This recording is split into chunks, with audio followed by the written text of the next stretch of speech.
out this morning to this Chamber fiscal year's first GovCon breakfast, and we're starting it off with a bang with Congressman Wittman to talk about the 2019 NDAA. So first, let's take care of some housekeeping orders. We want to recognize and thank our government contractor council year sponsor, Lockheed Martin. Robin's not here today, but we thank them once again for sponsoring this council. And also Strategic Fire Advisors is the government contracting series sponsor, which is actually my firm. I'm Amy Hernandez. I am one of the co-founders of Strategic Fire Advisors. We are a CPA firm that does strictly business consulting services for government contractors, anything to do with contracts, strategic pricing, growth, DSA audits, anything within the contracts realm. We offer business advisory services. All right, well first I'm going to introduce, so that's me. Now let's introduce the real star of the show, Congressman Rob Wittman. For more than 20 years, Congressman Wittman has served as a legislator from the Montrose Town Council to the U.S. Congress. He served on the House Armed Services Committee since 2007 and is currently chairman of the Sea Power and Projection Forces Subcommittee. A key voice on defense spending in Congress, Rob is calling for an end to defense sequestration, yay, cuts that threaten our nation's military readiness. As a member of the House Committee on Natural Resources, Rob brings his professional expertise in water quality, fisheries, and other natural resource issues. Prior to his election in Congress, Rob spent 26 years working in state government, most recently as a field director for the Virginia Health Department's Division of Shellfish Sanitation. He holds a PhD in Public Policy and Administration from Virginia Commonwealth University and a Master of Public Health degree in Health Policy and Administration from the University of North Carolina and a Bachelor of Science degree in Biology from Virginia Tech. Please join me in welcoming Congressman Wittman. Well, Amy, thank you so much. I really appreciate the opportunity to come back before you and give you some updates on what's happened with the FY19 NDAA. I want to thank Suzanne Lewis, too, here at the Chamber for helping to put on this event. And Ross, thank you so much for all of your efforts. Wanted to jump right into the details of what's changed in this year's NDAA. As you know, Chairman Thornberry, myself, and others have been very focused on trying to make acquisition a little more thoughtful, a little more logical, a little more business friendly. As we know in the past, it has not been. And this is a continual journey. Each year we put in place some changes and try to get feedback on how those changes are working, making sure that they have positive impact on businesses. And the good thing is that we've listened to businesses that work with the government, work for the government, to get their feedback on how we can make things work better. And I think we're on the track to be able to do that. As you know, one of the big areas is moving away from LPTA towards best value, but it's about the intricacies of how do you make that work. It sounds great in general, saying let's just go to best value, but as you know, as you go through all the acquisition requirements there's still elements there that you look at it and go, well, this doesn't make sense, or this really is still LPTA, or it's still too structured in order for there to be creation and innovation there. So what I wanted to do is to go through the different sections of the NDAA and talk specifically about changes that I think are impactful and consequential for everyone in this room. So I want to go through that and then take your questions. So I'm gonna make sure that I am accurate, actually take out and give to you the provisions in the NDAA so that you can understand them. And I'm going to go section by section. I normally don't like to read things, but I want to make sure that I give to you the exact impact in language here so you can understand it. And so if there are questions, I can do my best to answer them. If there are interpretations that you would like or further direction, I will make sure that we get that to you. And I'm going to begin with Section 822, and that requires the DoD to study the frequency and effect of bid protests involving the same contract award or proposed award that have been filed at both the GAO and the Court of Federal Claims. And it requires that they develop a plan by December 1st of 2019 for an expedited bid protest process for DoD procurements that are valued at $100,000 or less. We know the impact that has on business on these elongated protests. So we want to make sure we dispense with those quickly so you make a determination. Because we know if you are either the winning bidder or the person protesting, you like an adjudication of that pretty quickly so you can determine what resources are necessary. It's nothing worse than having a small business and having to keep on employees to determine, am I ready to go ahead and take on this contract, or have somebody kind of run the clock on you, and we know that there's cost associated with that, so we want to make sure that that's expedited. And that should be in place, or is supposed to be in place under the law by December 1st of 2019. Also, Section 836 eliminates the statutory term commercial item, and it now bifurcates it. So it's now commercial product and commercial service. And the reason we wanted to do that is because we know that services are different than products, and these two new terms are going to become specifically statutory terms. And this section also makes a number of other statutory changes to reflect newer terminology, so we're actually reflecting what's happening in the real world, and to identify where statutory provisions apply to commercial products and commercial services, or both. So we're trying to make sure we are clearly defining what those are to understand how acquisition is going to take place. These changes are going to be effective January 1st of 2020. So as they go through and make sure we have these terms clearly defined and make sure the items related to those are clearly understood, that'll happen in 2020. This section also further requires DoD to submit an implementation plan to the committees on armed services, both the House and the Senate, that include not only a timeline for substantive and technical conforming changes, but also policy reviews such as analysis of the extent to which commercial products and services should be treated similarly. So we want them to make the definitions so that, again, you have the exact guidance to understand what these new definitions will be, how they will determine services versus products, how a commercial item will be determined, or a commercial product. Again, to make sure you have clear definitions so you understand in the acquisition realm, what will be at your avail to compete for, whether it's a product or a service. It's a huge change. It is, yeah. That is a really big deal. Yeah. It sounds, just, oh, great, okay, they're changing a definition. That's huge. Yeah. It's gonna make potentially entrance into the government marketplace easier for a lot of non-traditional contractors. Much easier, and then the important part of it is not only changing the definition, but the analysis that goes along with it. So what they're required to do is to look at everything that's out there. So it may be even an area where somebody thinks, there's no chance for me to have an opportunity for government procurement. All of a sudden they look at it, and this analysis has to say, well, yes, there are some things out there, services or products, that we ought to be going after, and we ought to make it easier for these businesses to get into Can I just get a clarification? Since this is the NDAA, it just affects DoD. It does. So these changes will go into the DFARS, and then you'll have an inconsistency between the DFARS and the FARS in terms of commercial item? Well, it's gonna go into the DFARS. However, historically, it takes some time, but eventually flows up to the FAR. Yeah. Eventually, Okay. right? But yes, there's. It was like last year's, DoD CAS board, Yes. right? Or that was the year before. That was 2017. They got corrected a little bit in 2018. It creates some differences between civilian agencies and the DoD. However, generally DoD is out in front on these things, and the civilian agencies then follow along, and it becomes part of the FAR.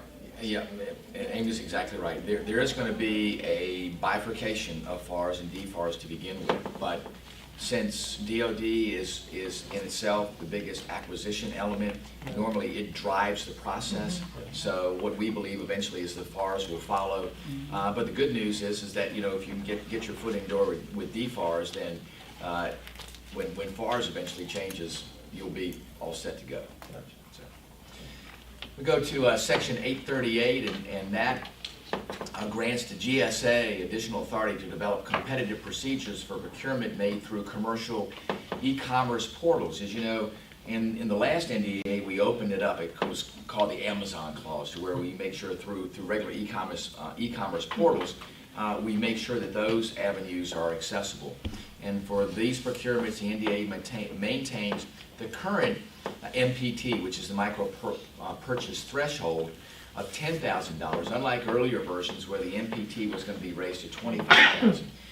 That to me is also a big deal too, because it gets down to smaller items that smaller businesses and products sometimes say, well, I can't MPT at 25,000 doesn't positively affect me, but at 10,000, it opens up a lot of doors. So we're going to stay at that 10,000 level for an MPT and look at all the different e-commerce portals to make sure that there's an easier pathway for folks to be able to do business with the government, more especially on the DoD So side. what progress do you see on the e-commerce portal? Because we talked in March with the 2018 version of the act, it was very conceptual Yes. in nature, so it sounds like we're making some progress.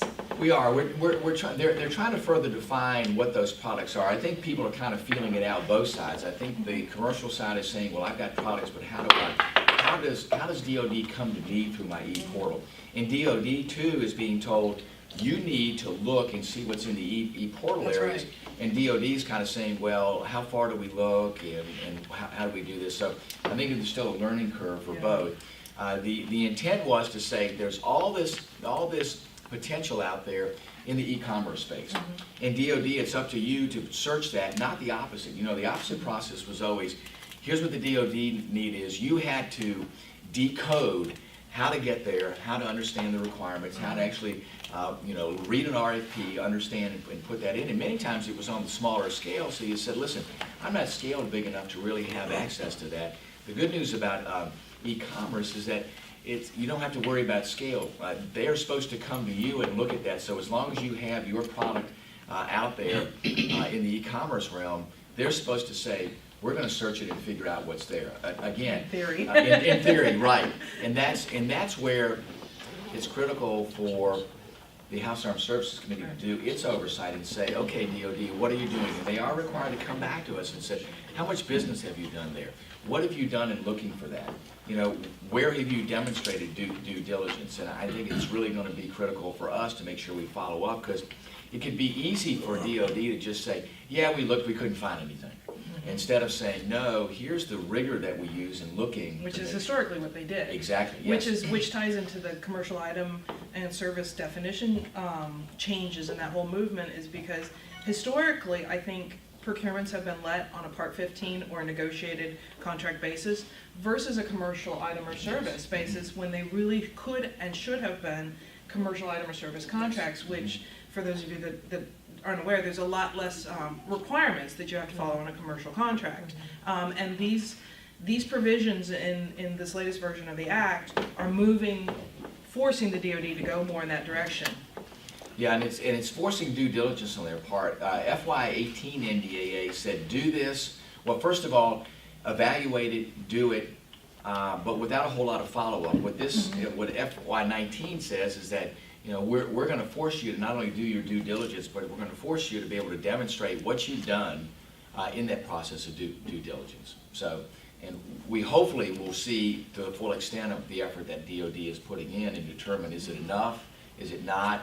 Hearing your feedback to do, said, hey, listen, we clearly have a product out there that DoD should be looking at. We wonder why they went with something else. Did they know that our product was there?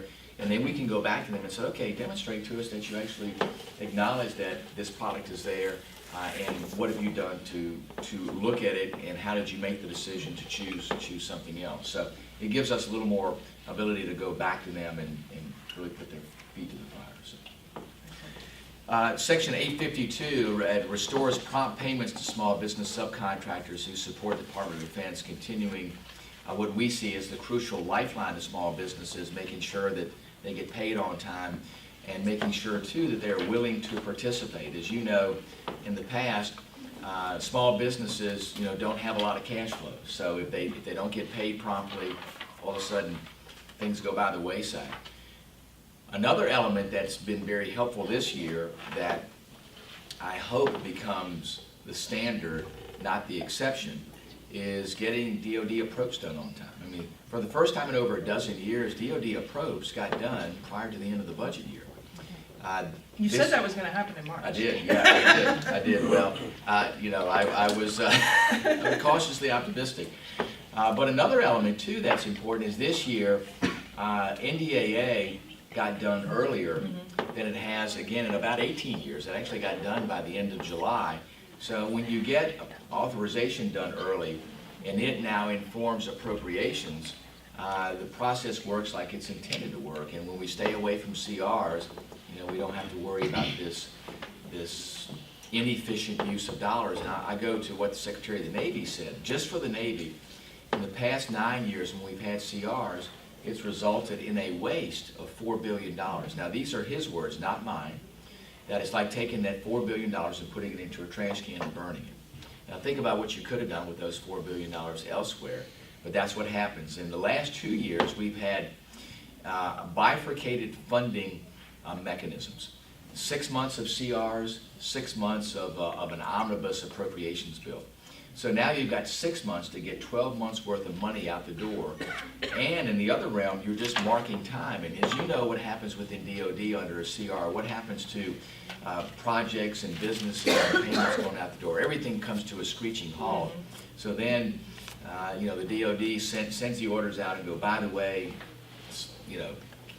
stay at status quo. And in some instances, too, actually holding up payments. So for small businesses, they struggle and go, well, wait a minute, when are you all going to get this done? Because I can't keep meeting payroll if you don't send us some dollars.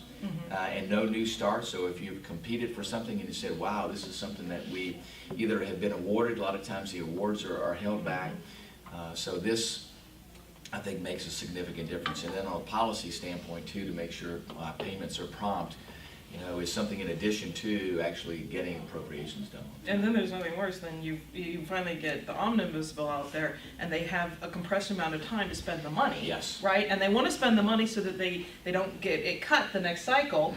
And so then you've got the contract shops working crazy, and then you've got the government contractors responding to proposals in compressed periods of time. Yes. Evaluations are occurring in short periods of time, and that's where problems can arise. Yeah. Well, that's where other inefficiencies creep in. That's why, having 6 months to spend 12 months worth of money is just not the way to do Especially the business. dollars we're talking about. Exactly. Yeah. So, and a lot of this stuff just gets, blasted out the door, and then later on you look at it and go, wow, that wasn't a very smart decision, or money was not used in the best way possible. But they just got to get that money operationalized. Now, there was a change last year in allowing extended times in a lot of areas in the FY18 appropriations for the money to be carried over.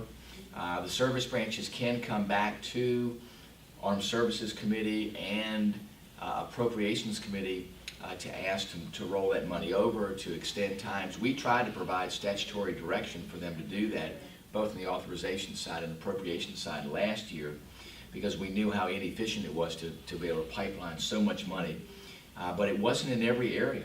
So we still saw some areas where you had, 6 months to do 12 months worth of spending, and that's not the way to do it. If you were to come up with a way not to run a business or not to run a government, it would be under a CR. So, I'm glad that we actually got back to getting this done. I'm a little alarmed, though, that there was this big cheer that goes off as somehow this was something special. This should be routine, not the exception. So I'm hopeful that in the next Congress that there's actually a 2-year budget agreement. And let me put this in perspective. There are still 2 years left of the sequester. The Budget Control Act was the Budget Control Act in 2011. So it means FY 2021 is still under the auspices of sequester. So there's got to be a budget deal, first of all, to be able to address this issue. I think what you're going to see is the President's already signaled that he's going to come out with a $700 billion defense request through the President's budget. Now, we're at $716 this year from $700 the previous year. So I suspect Congress will probably have a debate about where it ends up, but the President's budget coming to us, he said the other day, is going to be at $700 billion. So we'll see how all that plays out, and then it's a matter of getting a budget agreement, because no matter what comes out in the President's budget or what we authorize, there has to be a budget agreement which sets the top line numbers. So in all 12 appropriations areas, the budget says, this is what we're going to spend in total, and then it's up to, well, how much is allocated in each of those areas of spending, and then the appropriators will go from there. So that's yet to be seen about how that works out, and that's going to be the linchpin as to what happens the next 2 years. And then finally, we're out from underneath the sequester. But the cheers that went on this year are fine, but only for a very short period of time, because all of this comes back next year. So we have to go through this. We go to the next section. Section 866 allows the Secretary of Defense or a military department secretary to authorize use of a contractor's technical data during pending litigation at an agency, Board of Contract Appeals, or the United States Court of Federal Claims Court to determine the extent of the government's rights in that data. To exercise this authority, the Secretary needs only provide notice to the contractor or subcontractor and determine in writing that compelling mission readiness requirements will not permit awaiting the Board or Court's final decision. There's a lot of back and forth about who owns the data between contractors and the government. And the government's moving more and more in a direction of being aggressive about owning the data. And companies are pushing back, and I think there's a legitimate concern to say, wait a minute, we spent all these R&D dollars to develop the data, to develop what is really proprietary information, and if we give it to the government, and the government says, well, now we're going to make this available to everybody, then our competitors can use what we have spent all this money in the data to compete against us in a way that can be termed as unfair because that company's put all the investments into it. So I can tell you there's a movement for DoD to say we want to own the data, and there's been pushback from businesses and industry to say, well, that's fine, but if you're gonna get it, then you need to pay for it. Exactly. Because there's another element of that in the investments that companies have had to make in that. So all of that is still to be determined. As you can see under 866, in a critical situation, it allows the data to essentially be obtained by the government if there is an overwhelming national security purpose. So listen, I can understand that. But I do think there's still a debate that remains about, who owns the data. And I've talked to a lot of companies that have said, Rob, that's fine if the government wants to own the data, but there is a cost associated with that. They need to pay for it. Exactly. Because it's their G&A rates that are going up. That's right. Right? Yeah. Somebody needs to pay for it. That's exactly right. So that's something that we'll watch as the Pentagon lays this out. Otherwise, you're going to see companies just not investing in R&D. Yeah. To the right. detriment of the defense industrial base. That's right. Well, you're not going to have the innovation and creation there that comes up with these systems that really meet the warfighter's needs and give us the either tactical or strategic Right. advantage, because companies are going to go, hey, listen, if you're going to be able to, in acquisition, take our data and own it without having to pay for it, or at least without having to defray the expenses that we incurred to develop this, and develop something that's better than what's out there, not only within the United States but from our adversaries. And if you want to encourage people to do that, then there has to be, I think, fair and equitable compensation for that. Absolutely. In the business world, you could sue for that. Exactly. Yeah. Exactly. Well, and listen, we already see the Chinese doing that. I mean, Right. The Chinese every day through industrial espionage try to come in and get that data, get that intellectual property to use against us. So we know that adversary. We don't need an unlevel playing field here in the United States. That we've created, right? That's right. That's right. Section 873 requires the Department of Defense to collect, analyze, and leverage data around the use of other transaction authority agreements, better known as OTAs, and to use that data to update policy and guidance related to the use of OTAs. So let me just say, Sure. I've seen an uptick in the use of OTAs, Yeah. which is, I know why that section was added. Yeah. Who here has responded to an OTA recently? Right. I've seen a serious uptick, and OTAs are not contracts. Yeah. They are very different animals, and so, I'm curious to see what comes out of that, but Yes. there's a lot of use of OTAs It is. of late. Yeah, and I agree. I think you have to look at how OTAs are being used and determine, are they being used in the right way? What's happening with them? And really getting down to the nuts and bolts of that, I think, is critical, because they, as you said, Amy, they are very different than any other mechanism. Yeah, and they're all over the map, because I saw one come out for a client of mine a few months ago that read like it was an OTA, and they were given an RFP, to respond to, essentially, for this OTA. But then the requirements for the pricing read like a cost type contract. Yes. Yeah. Right? But it's not a contract. It's Right. it's an agreement. Yeah. And so anyway, and so there's a lot of confusion on the defense side. I think this was the Navy doing this Yeah. one. But that's not an isolated incident. That's right.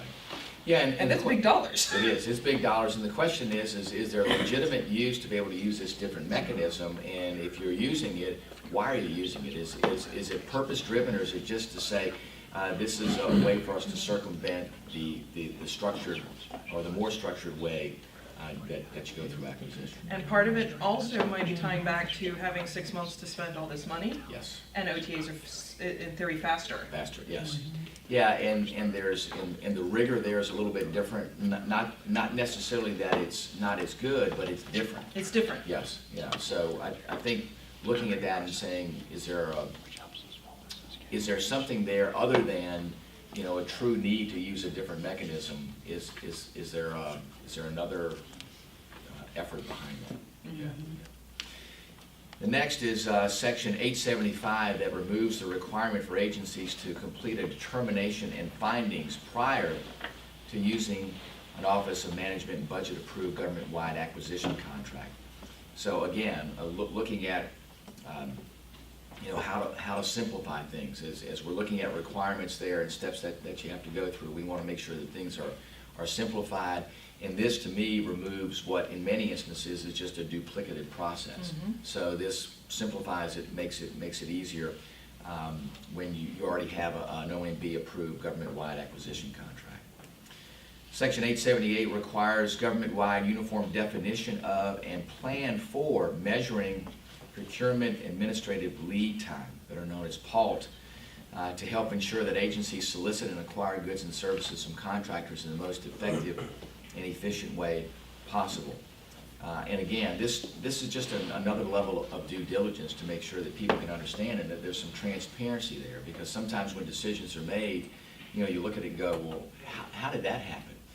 And this provides a little more transparency, a little more understanding about how these decisions are made in acquiring goods and services.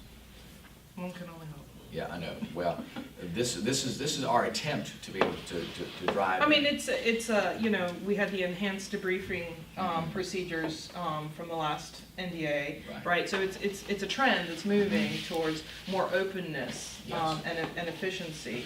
I think the enhanced debriefing rights was a huge step forward. Yes. Huge step forward. It also can serve to cut down the amount of protests, because if companies are more aware of the actual details, they'll have a better feel for whether or not they have a case. And two, if the government has to disclose those details, maybe they're a little bit more diligent. That's right. Well, and this makes it consistent, because before, if you look at Paul, there was a lot of inconsistencies there. The Navy would do it a different way than the Army would do it. This says, no, you're going to have the same definition across service branches. You mean the Navy and the Army have to agree on something? Yes. Is that possible? Because there's the Navy way, and then the FAR's a suggestion. Yeah, it's possible. The question is it probable? I'm not so sure. Yeah.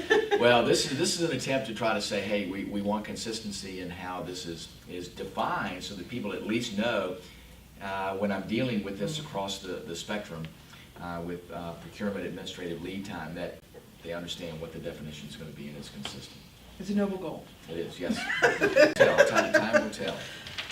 Next, Section 880 encourages federal agencies to avoid, to the maximum extent practicable, which is always a term of art, the use of lowest price technically acceptable source selection criteria in procurements predominantly for the acquisition of, this is critical, information technology services, cybersecurity services, systems engineering and technical assistance services, advanced electronic testing, audit or audit readiness services, healthcare services and records, telecommunications devices and services, or other knowledge-based professional services. Boy, that is a whole bailiwick of areas there, but areas that change almost on a daily basis. So it makes sense to make sure that they are avoiding LPTA, because these are truly areas where technology goes, and we want to look at best value or highest utility in that, not what's the lowest price and technically acceptable, especially since those are areas, again, where technology is moving.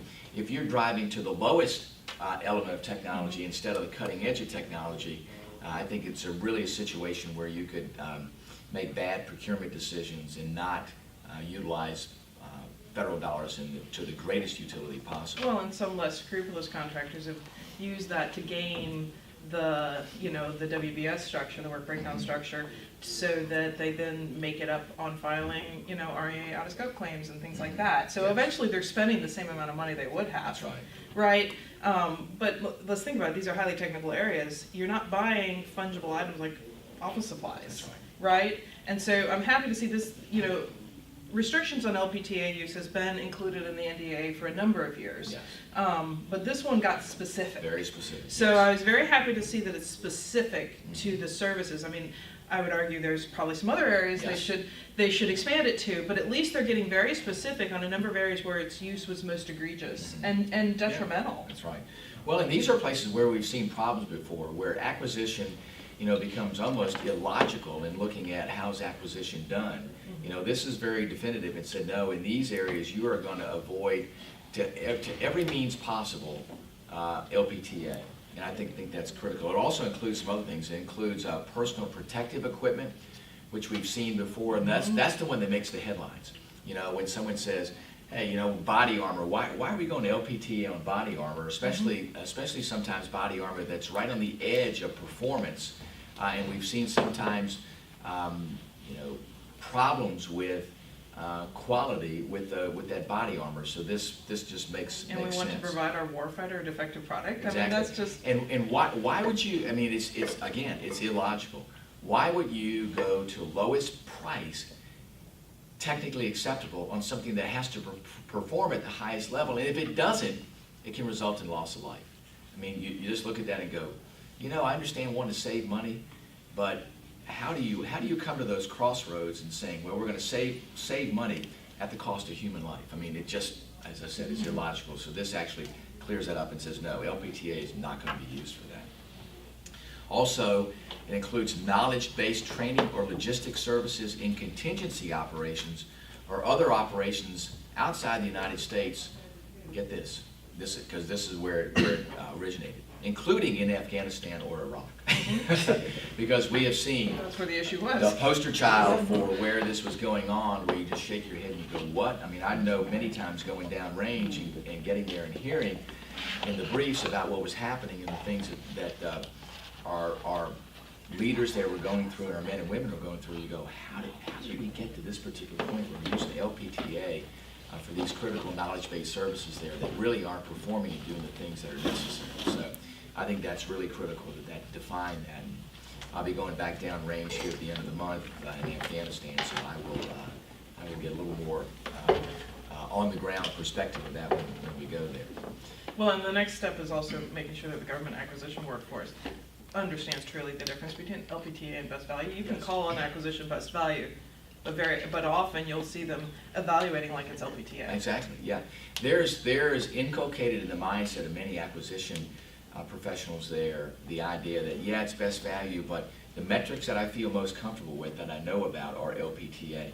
And especially if you're in an area where you don't understand the technical aspects of the acquisition project that you're looking at, if you don't understand that, the one objective place that you can go to is price. And let's just back up and say that best value is, you're looking for the best value to the government, and it specifically states that price is the least important factor.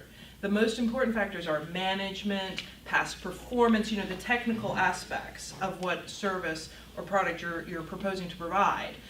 Price is the least determinative factor. In a proper best value acquisition analysis, you would look at price to establish a competitive range and remove any outliers.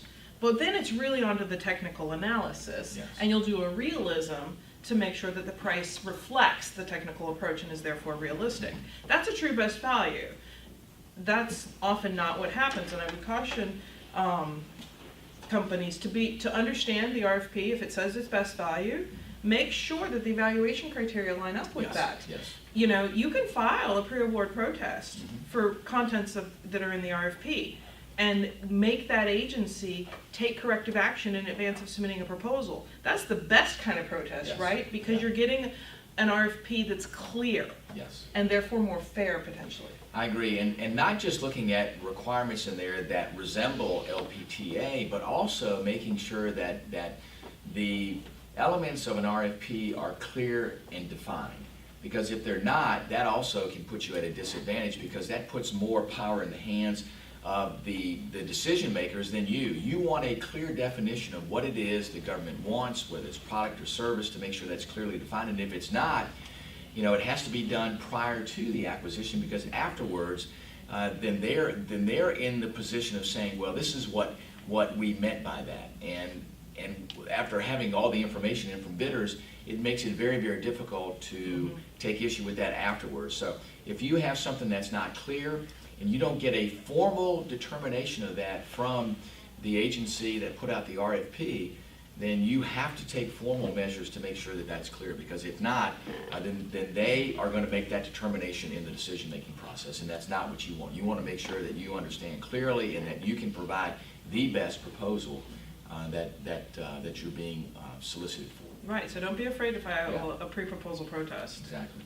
Yeah, and in any measure. And if you call and you're supposed to be able to communicate with the acquisition folks, and they're supposed to be clear with you. Now, sometimes they're not, because a lot of times they're afraid and say, gosh, unequal information. Exactly. If I give you anything that it puts you at a competitive disadvantage, I would argue this, that asking them to clearly define the criteria in the proposal is not about giving anybody a competitive advantage. It's about making sure you understand what they want. And if they won't give it to you, you take the means by which to make sure that you get that. And if that means filing a pre-bid protest, then by all means, take advantage of that. You're just leveling the playing field for everybody. Yeah, exactly.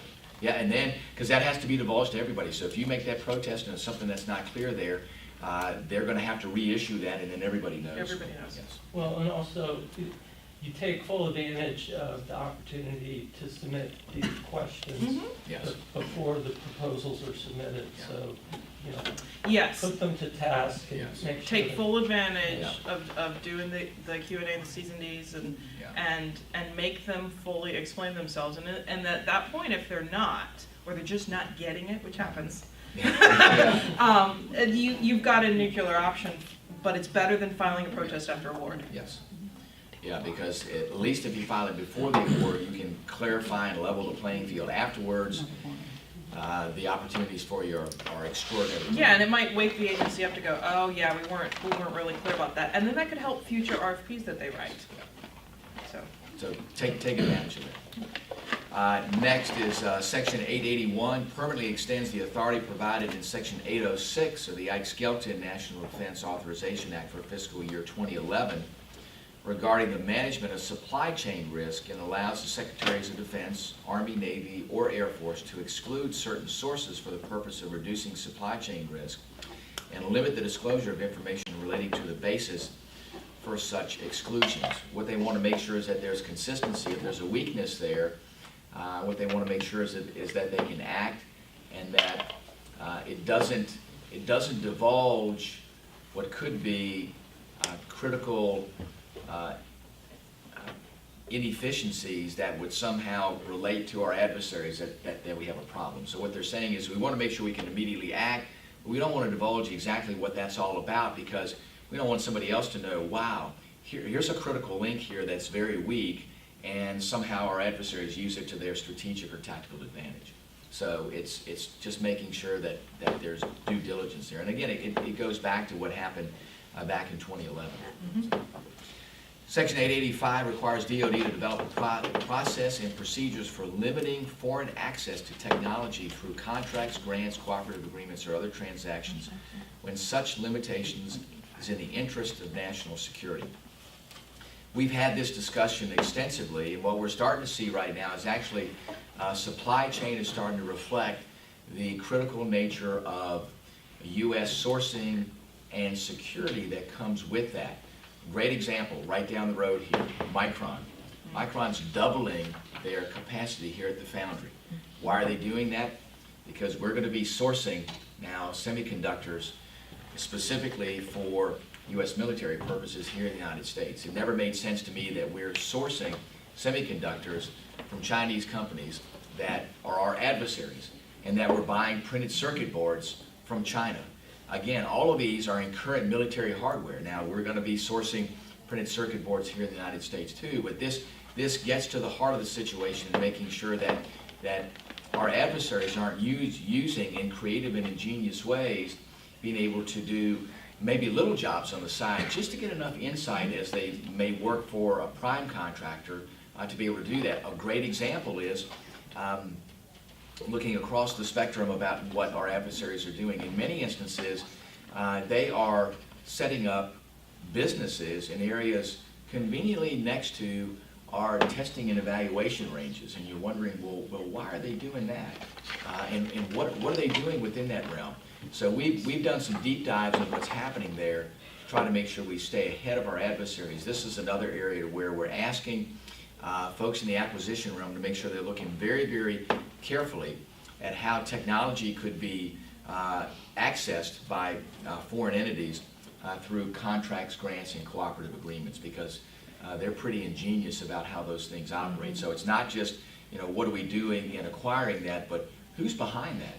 And looking to several different layers down, because many times it'll be a company that may on its surface look harmless, but then you start to look at connections and principals and investors, and all of a sudden you find out there's a connection there. So we just want to make sure there's more due diligence in that and looking at what impacts. Last month, Super Micro, Yeah. somebody just found it. Inside this chip, there's, they look at the information that's running through our Defense Department and sending it to the mothership in China. Yes. Our information is being processed on that chip. Caught dead to rights. Well, and the same on all this other hardware that's out there. Not only the function of the chip, what it can be doing in circumventing information, but what happens to that chip is there's something too that in the operation of that system that now all of a sudden triggers that chip to fail or to operate differently. And the problem is you can go through all kinds of testing of that equipment, but that particular fault can be embedded in that chip and occur at times where you look at it and at the most critical time.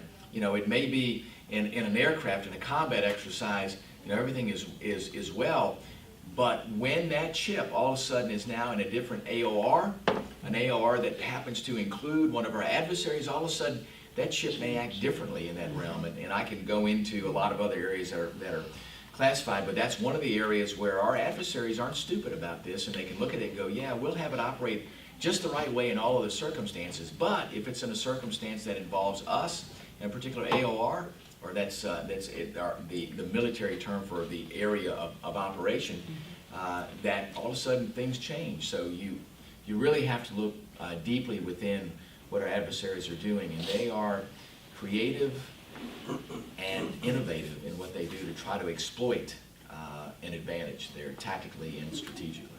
Yeah, so this is really just going beyond, what's been in place, the Buy America, Buy American Acts.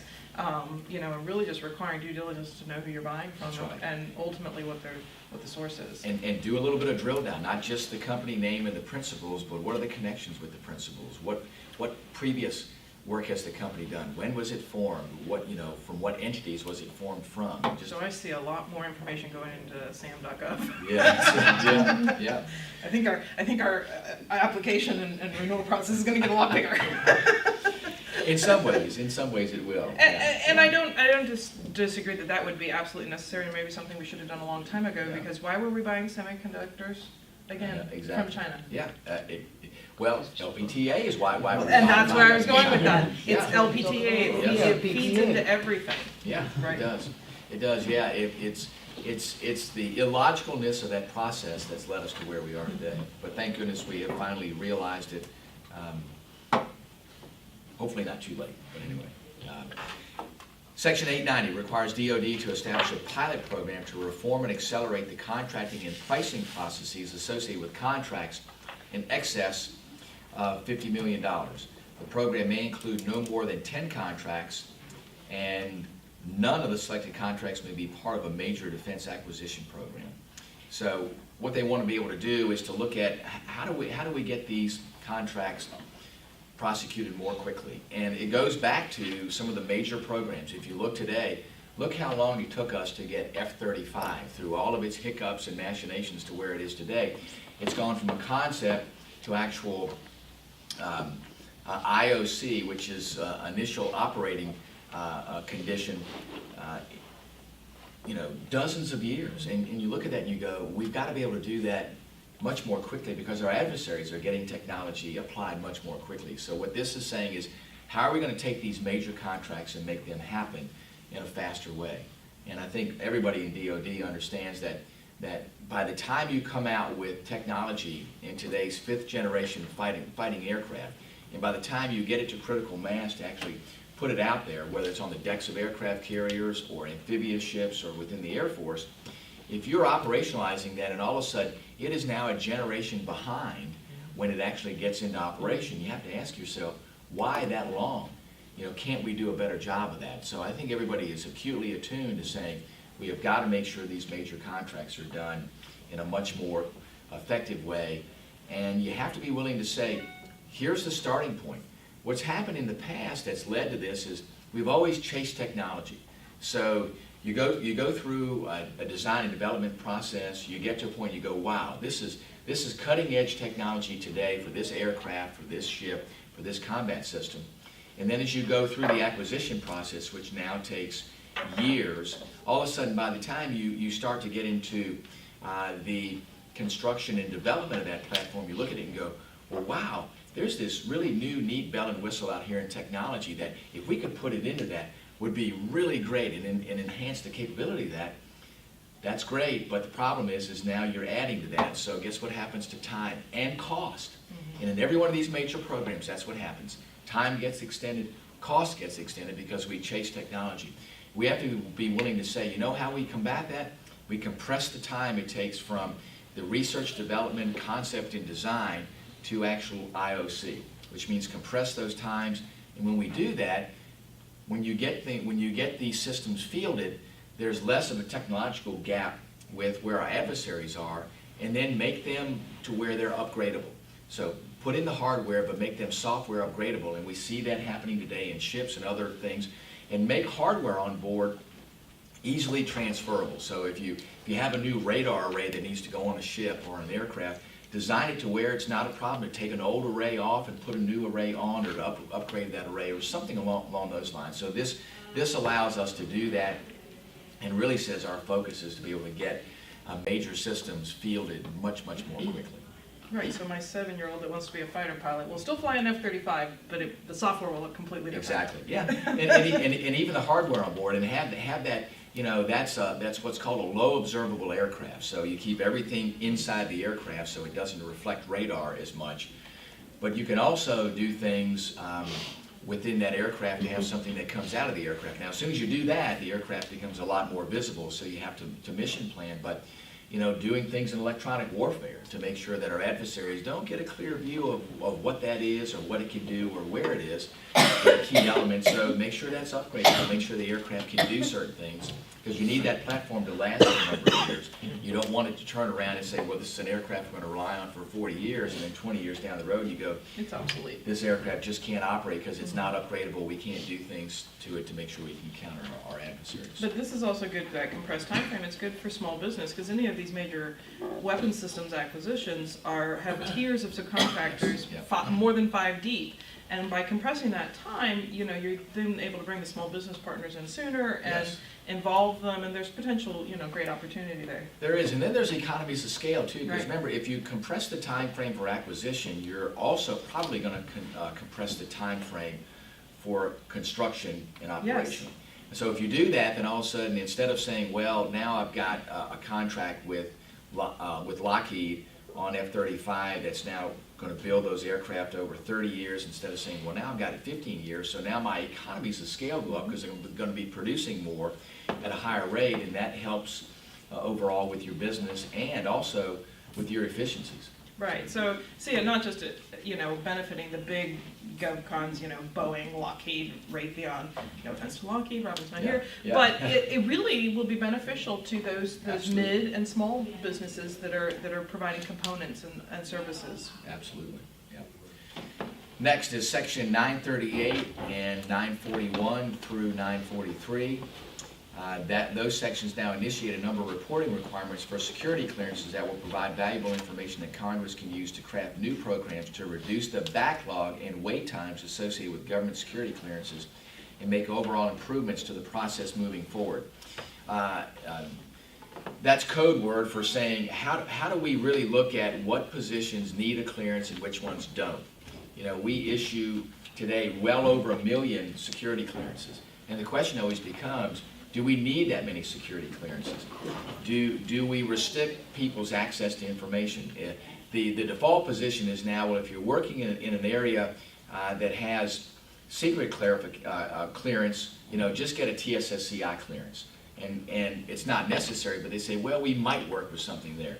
So what we want to look at is, what's the true need? What's the true need for security clearance? And let's make sure that it's based upon need, not based upon people saying, well, we're just going to make sure everybody gets a clearance, whether they really need it or not. Or make sure, too, that you determine, is there a need for people to work with this information? Because security clearances are taking more and more time.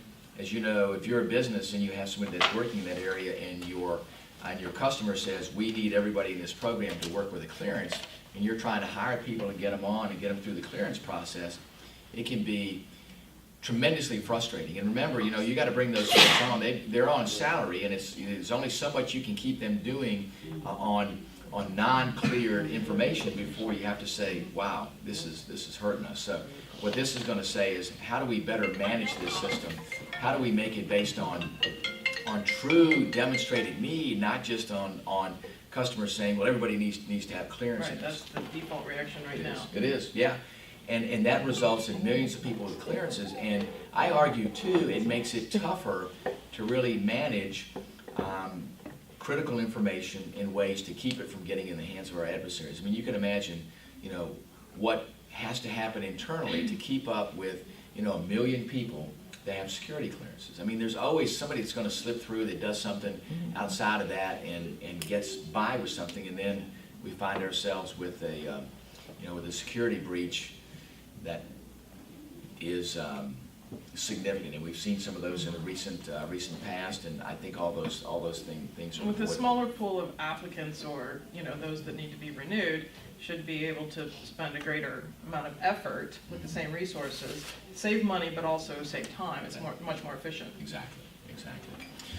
So those are the highlights that are in this year's NDAA. You know, a lot of times you hear about the division in Washington. I can tell you the things that happen in the House Armed Services Committee are the most bipartisan efforts in Congress.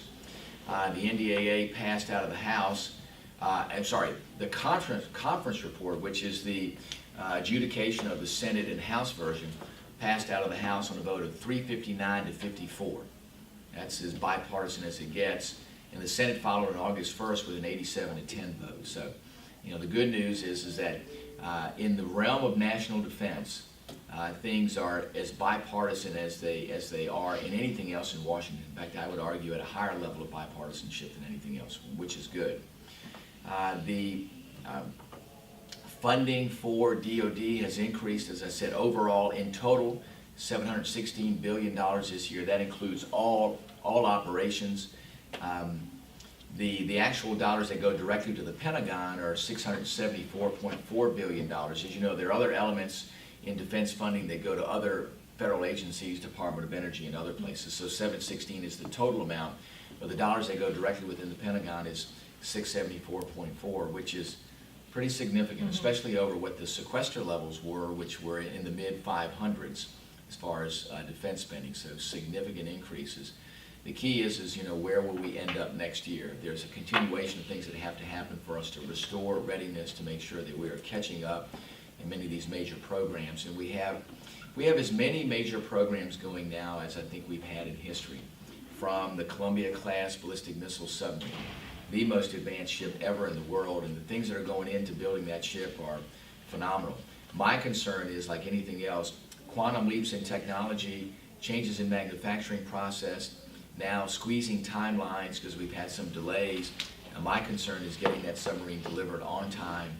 I'm pretty sure we'll get there on budget, and I appreciate what our contractors are doing there, but on time is going to be razor thin.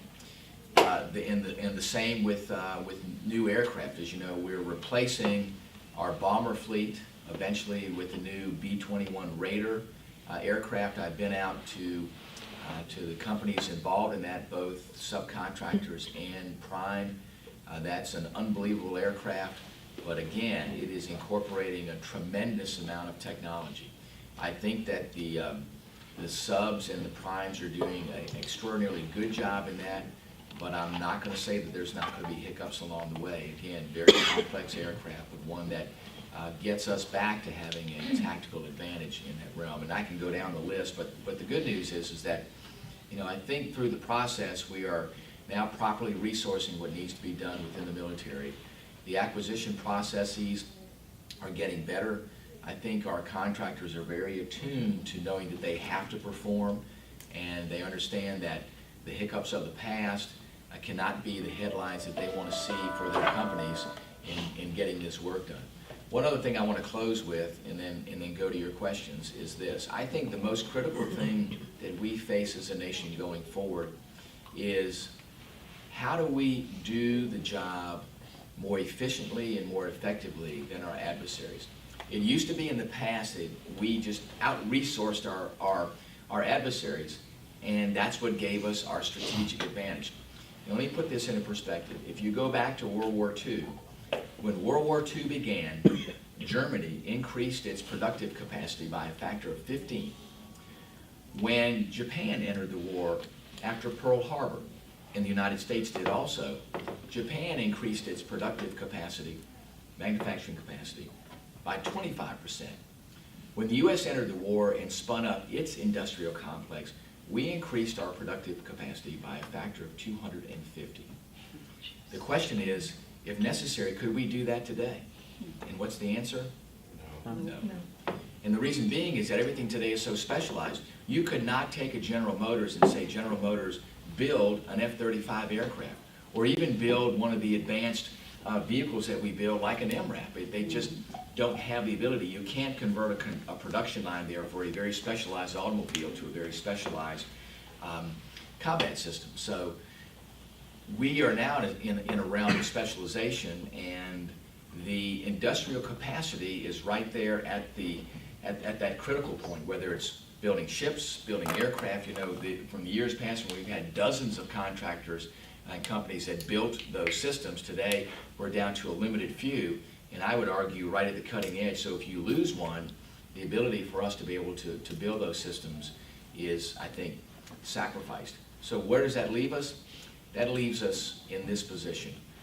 In order to make sure that we stay ahead of our adversaries, we have to not only have systems that compare with theirs or are better than theirs, but we have to do more per our unit of currency than our adversaries do. And we can do that. We can be more efficient, more creative, more innovative than anybody on the face of the earth. But we have to have a system that allows that to happen, like our acquisition system. And we have to make sure that a priority in that system is, how are we doing more per our dollar than the Chinese are doing with their yuan? Those are things that we have to do, and that's how we are going to prevail in the future, is doing more with our resources. If we don't do that, and if all we think we're going to do with $20 trillion of debt is to throw money at it, and the Chinese are financing some of that debt, we got another thing coming. So I think that's another element too that we have to make sure that we prioritize. It's one thing to regain our military readiness by devoting these resources. That's right, and you know, the NDAA, as it's been progressing over the last few years, is trying to get our system to mimic the best parts of free enterprise. Yes, exactly. So that we can be the most efficient in how we spend our money. Yeah, to take out some of the bureaucratic hurdles that are in there, and actually, you know, put more of the power, more of the decision making, and more of the opportunities in your hands, not in the hands of a decision maker in the Pentagon. Exactly. Well said. Yeah. Questions? Yes. Denise Bacon Shield Analysis. I have a couple of questions. First, from the standpoint of, it's great that we are putting money toward resources and the kinds of manufacturing that we have in the past, but the threat has changed. Yes. Are we making it such that it is flexible enough? Best example is we put tracked vehicles in an area when we were in the desert. Just didn't make sense. Yes. Was in the Army beforehand, so I absolutely Yes. understand doing all of that. And then their response was low tech, going IEDs. So it's great for us to not to reduce the barrier, but we also have to take it a step farther and properly anticipate the threat, and then make sure that we have a workforce, not only from the government side, but from a contractor side, that can meet that threat. So, and I know from a congressional perspective, one, is there a way we can help you do that? But what are some of the things that you're doing? Well, there are some things that are underway. As you have said, there's been a static element in what's happened in how we look at those particular systems. Yes. And going back to saying, well, you know, all of our other vehicles have been tracked vehicles, so that's what we have to do. Instead of looking at how do we develop the requirement based upon the threat? Yes. And fully scoping the threat and saying, okay, let's have it a threat-driven requirement. And let's have a risk reduction-driven requirement. So we're starting to see that. If you look at it, a great example is in the Marine Corps, going from the expeditionary fighting vehicle that was just a montage of bad decision-making and not being critical of the Marine Corps. I think Congress was a lot of that because folks in the Armed Services Committee said, do this, do that, do this. It needs to be an MRAP, it needs to be this, it needs to be that. No, it's an amphibious vehicle that delivers Marines to the shore. That's it. So the Marine Corps got back and said, you know what, EFV didn't work, tracked vehicle, all these other kinds of things we're trying to do. Let's get back to really having a matrix determination about what is the true need and how do we balance all the factors.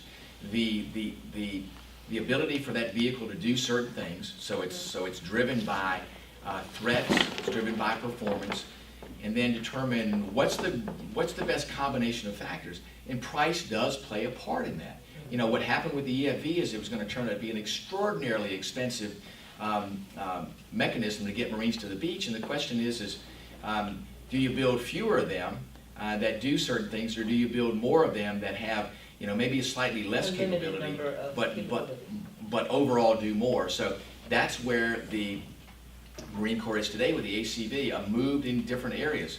It's not a tracked vehicle anymore. It's a solid tire vehicle, so you don't have to worry about the vulnerability of a track. These are solid tires, and they perform at a high level, so they can take direct hits from projectiles. The vehicle still continues to operate. So again, performance-driven, risk-driven, combat situation-driven. So I think the service branches are starting to get it. As you look at what the Army's doing now, too, and looking at a new land vehicle, moving away from the Humvee, what does that vehicle need to do? But you also have to make sure that you can afford it. Again, it goes back to the element where you can't forget about how do we best use our resources. So it can't be, let's buy the Cadillac. It has to be, let's buy the best Ford F-150 pickup truck that we can get, because we know that that is going to give us an advantage if we can have a number of them and have them perform in different ways. I agree. I think sometimes we lose sight of the objective of Yes. the mission, which is simply take the hill, not take everything along the side as you're going toward the hill. Because, Yeah. yeah. And not having something with all the bells and whistles on it. You know, It's again, not needed all the time. chasing technology. Technology is great, but you have to kind of set that aside and say, this should be a mission-driven exercise. You know, what's the mission? What do we expect this to do? Not saying, gosh, it'd be neat if it could do this, or we've got this technology out there. Let's put that on this. And you know, when you do those add-ons, and we've seen that with programs, you do those add-ons, time and cost continue to go up. It increases and actually exacerbates the acquisition process and everything. Exactly. And makes the soldier, I was Army, Yes. makes the soldier frustrated, because when it gets to them, which is the complaint I hear, when it gets to them, it doesn't do what they need. That's right. Well, that's it, and this needs to be a bottom-up driven process. When you determine requirements, it shouldn't be somebody sitting at a desk and going, gosh, we got all these neat things we can do, let's throw them all in the bucket and let's do that. It needs to go to the soldier in the field and saying, okay, here it is. You have a service sidearm. What does it need to do? You know, moving now from the M9, the old Beretta, to now the M17, a 6 Sauer, and looking at it and saying, and we went through that for years. You'd think something simple like that, you know, could be done. The years we went through with trying to move to a new service sidearm was another example about, you know, how the process should have been done simply, but at certain points became very complex, and then got back to the simple element of what does this sidearm weapon need to do?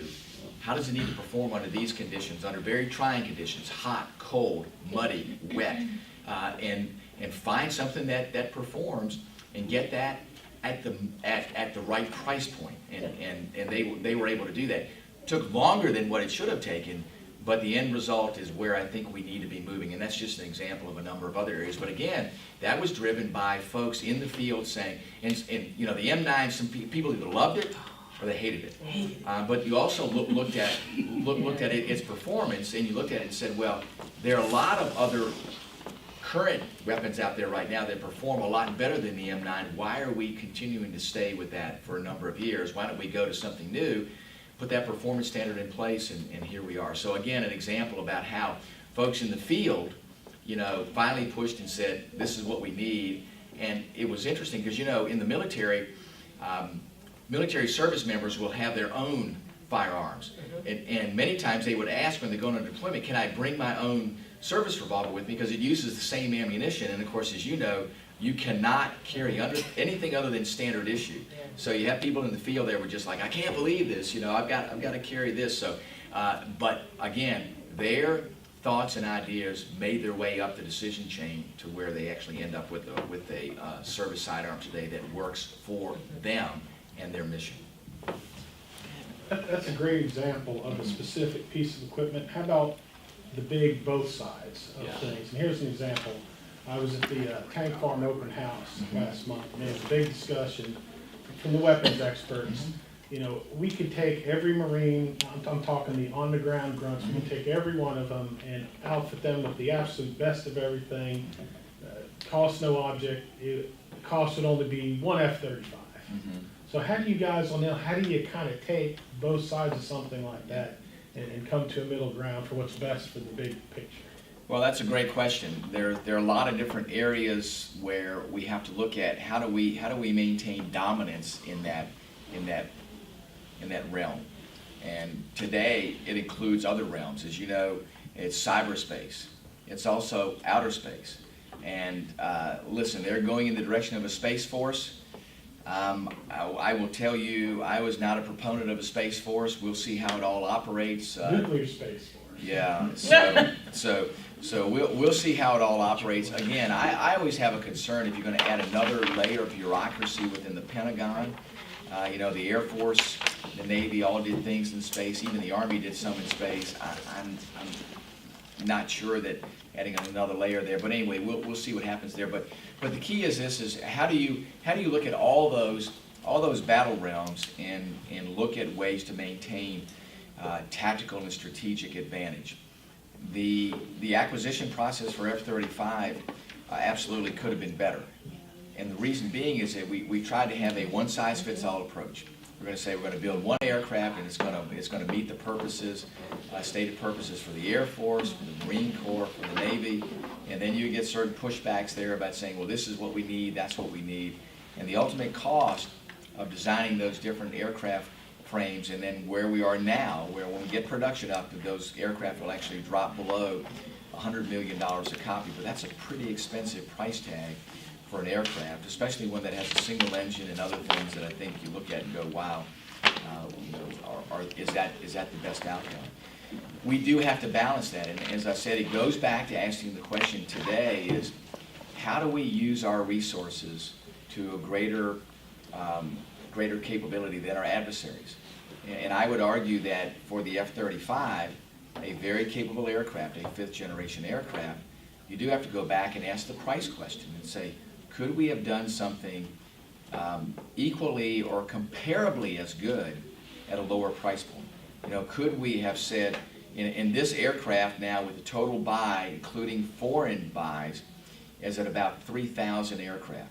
The problem with this is that we saw just like that with the F-22 Raptor. If that drops off, and as you know, the Canadians now are looking at buying F-18s versus F-22s, excuse me, F-35s. If that buy drops back, what happens to the cost per aircraft? It goes up. So this year, as we move into fuller scale production, the cost of those aircraft, the F-35 Alpha version, the Air Force version, will, on paper, drop below $100 million per copy. But you're right, the question of price has to be asked, and in the past it wasn't. It was, here's the requirement with all the bells and whistles, let's build it, and you project a price point, and if you look at projection and price points never play out. So we've got to do a better job of projecting to a price point, building that price point, and delivering at that price point, and delivering on time, because if we don't, we will never prevail. But Guy, you're right. We have to make a number of different determinations there, and sometimes it's difficult. And you know, a lot of times Congress will get criticized because we will make decisions different than what's proposed to us by the administration, or even sometimes what's proposed to us by the service branches. Because remember, sometimes they're constrained by things. But we would have never had MRAPs if it wasn't for Congress acting to say, no, Army, Marine Corps, you are going to have a vehicle that's going to protect soldiers and Marines and even sailors and airmen from these IEDs. And if it wasn't for Congress acting separate from the service branches, we would not have had UAVs. We would not have had advanced UAVs in the air that do a tremendous amount of things today that the service branches go, wow, those things are great to have. But initially they said, no, we don't need that. And again, sometimes it's an inertia within decision makers to say, no, we want to stay with this or not do other things. So Congress has to be willing to push the issue, you know, both on systems and in procurement, but also in making sure that cost is a major point of discussion with that, because I argue that going in the future, cost is going to be at front and center on what we do within the military. Talk them up the checks and balances. Yes. Right, and yes, exactly. doing a true cost-benefit analysis like any private company would do, you know, just making government Yeah. operate in a way that makes sense and spend money. Just doing that true cost-benefit analysis. What do we need and what is it going to cost, and what are we willing to spend, or what should we Yeah. spend? And we have technology out there. I go back through, I worked with Dr. Burrow, who was with the Marine Corps at the time, on looking at all the different machinations of what the amphibious combat vehicle would be, the new generation. And they went through hundreds of machinations about different combinations of capability for that and price points. But they did that all on a matrix on a chart board across a room. You know, why are we using technology today? Why aren't we using modeling and simulation? Why aren't we using quantum computing to go through hundreds of thousands of variations, price, capability, requirements to say, okay, here's that sweet spot. Here are the 10 best or 5 best, whatever it may be, alternatives that we should look at and choose from, and then be able to use that all science-based, all modeling and simulation-based to look at how do we get the best. I think those are things that we need to use, and we can use that to our advantage and get to a better point in the decision making. And that hasn't happened in the past because, again, it's been somewhat myopic in how we get there. It's like, you know, let's have this a requirement driven, and the requirement ends up being the Christmas tree. You know, I got this, we're going to hang this on, put this on, instead of really looking at it being mission driven and risk reduction driven. Well, having said that, aren't we putting the troops in the fields a little too dependent on high tech? I mean, let's face it, we go into another hot war. All those satellites that are circling the earth that all of our technology is based on are going down. What's They are. Well, the good news now, Manny, is that we have pushed the service branches to make sure that they go back to what we call the basic elements of being able to operate. So if you're on board a ship, this was years ago, I talked to the Navy, I said, this ship is great. You've got GPS on here. I said, well, what happens when the GPS goes out? It's, not a problem. If this unit comes out, we've got redundancy. We got another unit over here. I said, that's not what I'm asking. I said, when that satellite goes out, you can have 18 GPS units on this ship. You're still not going to be able to navigate. And through a certain period of time, we actually took chart tables off of ships. The ship captains were told, you can't bring charts with you. Now let me tell you, they snuck charts on the boat because they knew that if the GPS went out, they were going to need to navigate and operate. The good news is that all of our service branches now are getting back to what I call basic elemental technology, land navigation. So you can have a GPS unit with you, but you better have a compass in your back pocket and a topo map if you're going to do land navigation as a soldier to make sure that you get to where you need to go. Well, I was a comm officer on a Navy ship, And there were periodic exercises where we had to switch over to HF. And I'll tell you, about the only one that was on the air during those exercises were us trying to reach somebody. Yeah. So, I mean, it's great if there's a backup plan, but is everybody getting on board with it? Well, they are, and actually, I give the service branches credit. They've been late to the game, but they are now pursuing pretty aggressively contingency plans when technology goes out, because we know that that's going to happen. We know our adversaries, with the capability they have in space, are going to try to take out as much as the ability for us to battle manage, and that means comms, that means navigation, all those elements. You're going to have to train like you have no access to that technology.